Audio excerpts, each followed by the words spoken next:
we all have two people. We all have two people. And I'm not saying you're crazy. We have the easy voice. That's that voice that we all love. That's that very comfortable voice that's that mommy holding you saying it's going to be okay. Doesn't care how good you are, just loves you. Just loves you no matter how messed up you are in life. So that's that one voice.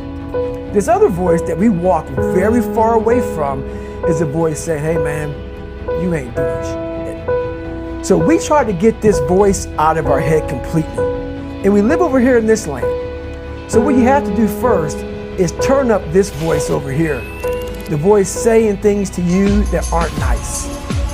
That it's in our head saying, you know what man, dude, you're not doing shit. I'm not saying to put yourself down. I'm saying listen to the truth. And the truth isn't in the 20%. The truth is in this other part of your brain saying, look man, you're wasting a bunch of percentage here. We have 80 more percent that we're not tapping into because in this other 80% is suffering, pain, failure, self-doubt, darkness, and then a whole bunch of light. But to get to this light, you gotta go through all of this. So a lot of us know that. I can get over here, but over here, man, this is much better because I gotta go through this journey that is not fun. This from 20 to 100%, this shit in between is not fun. So we decide to live over here. So everybody goes, how do you do that? You know exactly how to do that. You know exactly, it's not a magic trick. There's nothing I talk about that's a magic trick. It's all back down to a very primitive mindset of we just have to do. It's like breathing. Breathing becomes normal. Like we don't know that we're doing it. That's how you have to live your life.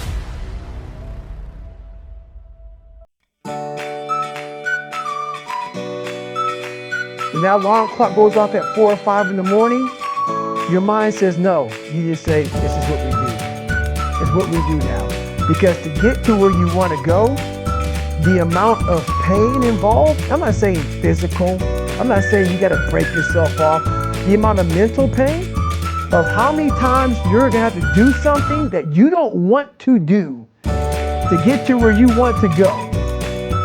When I was 297 pounds and I was fat as hell trying to be a Navy SEAL, the scariest thing in the world to me, even to this day, was that could have been the rest of my life.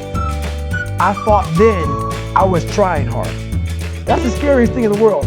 I thought then, 297 pounds, working for Ecolab, spraying for cockroaches, making $1,000 a month. I thought that was me at my 100% potential. Come to find out, a few years later, I wasn't anywhere near that. 106 pounds less, graduated Navy SEAL training, went on to do all these other things. Looking back on that, that was me trying hard. That's why people gotta understand, what is in us, we have no idea until we start trying hard. And I mean really trying hard, where you're obsessed with, hey, this is my new norm. My new norm is that, wow, this isn't always fun. It's not always meant to be fun. And that's when you know you're trying hard. Is that, and so people listen to us that maybe you're at 20% or 30%, you know, about, yeah, I'm going hard, I'm going max. And yet they're not seeing the results. Like, how do they actually shake themselves out of that? We're all in a battle with our own brains. That's all life is. It's the most powerful thing in the world, is your own brain. To look for you or against you. And as opposed to focusing on all those bad things that happened, all the things you didn't have, the people that called you names, all the stuff in the end, and you start thinking, wait a second, I just visualized this, and now I can take it to the next level, because the visualization got you through SEAL training. It did, and I was able to visualize the end. So when I was 297, and I was all fat and out of shape, and I couldn't run a quarter mile, and I was drinking milkshakes and eating boxes of donuts, I visualized, man, how would it feel for a brief moment So there were 22 guys that graduated. I watched this segment on TV about these guys going to Navy SEAL training. And I couldn't even, I wasn't a great swimmer. I was afraid of the water, all this crap, man. But at the very end, it says 22 guys. This commanding officer's up there and he gives this great speech. I was like, man, I wonder. So I started visualizing me being the 23rd guy in these dress whites, sitting there with these guys, getting that Navy SEAL, graduating this Navy SEAL training. I was like, God. So I put myself there. I was like, man, that's an amazing feeling. I put myself there at 297, not even able to do anything that these great men were doing. I said, man, if I could feel that, that would change my life. If I could just feel that. It lasts for 1 second.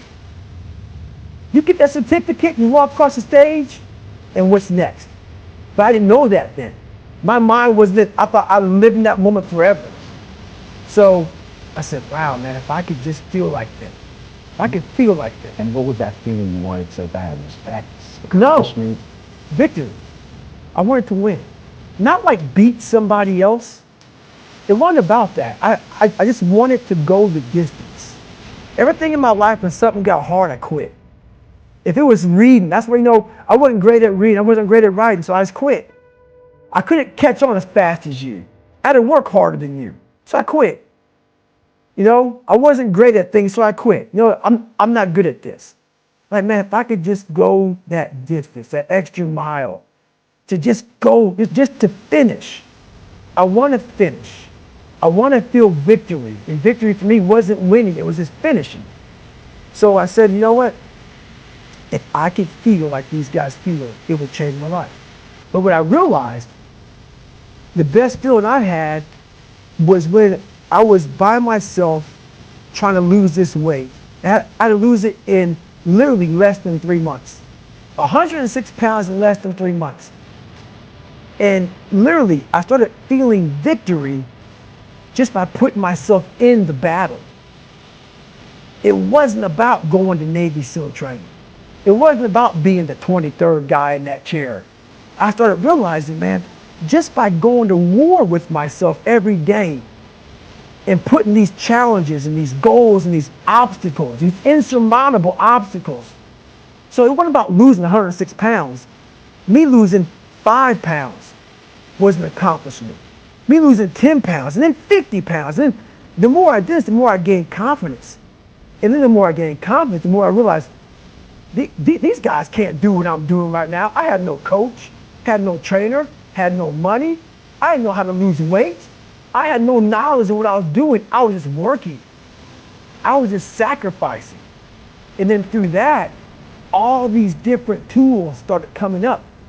But I would have never found these tools if I didn't put myself in a very uncomfortable place. We all look for toughness. We all want it, but we look for it in a comfortable environment. You will not find toughness in a comfortable environment. Those of you who are listening to this, whoever hear this, you will not find it.